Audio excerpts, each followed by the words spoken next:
নমস্কার, ঘরোয়া রান্না সবাইকে স্বাগত। দেখে নেওয়া যাক আজকের রেসিপি। প্রথমে একটি বাটিতে নিয়ে নেব 4 চামচ মতন চিনি। চিনিটা আপনারা আপনাদের স্বাদ মতন দেবেন।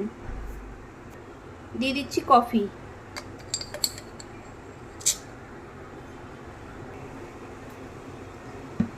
একটু জল দিয়ে কফি আর চিনিটাকে একটু মিশিয়ে নেব,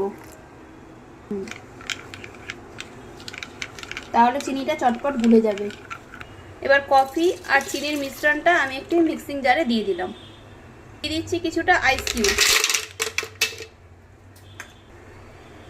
দিয়ে দিচ্ছি কিছুটা চিল মিল্ক,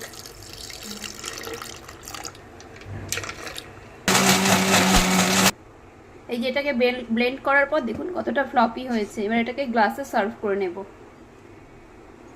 এই গ্লাসটাকে একটুখানি এরকম সাজিয়ে নিলাম চকলেট সিরাপ দিয়ে। এবার এটা গ্লাসে নিয়ে নিচ্ছি। এই যে ফোমটা তৈরি হয়েছিল সেটা একটু দিয়ে দিচ্ছি চামচ দিয়ে তুলে। দিয়ে দিলাম, এটা দেখতেও খুব সুন্দর লাগবে। এবার একটু চকলেট সিরাপ দিয়ে সাজিয়ে নিচ্ছি। দেখুন কত সহজেই তৈরি হয়ে গেল রেস্টুরেন্টের মতন কোল্ড কফি।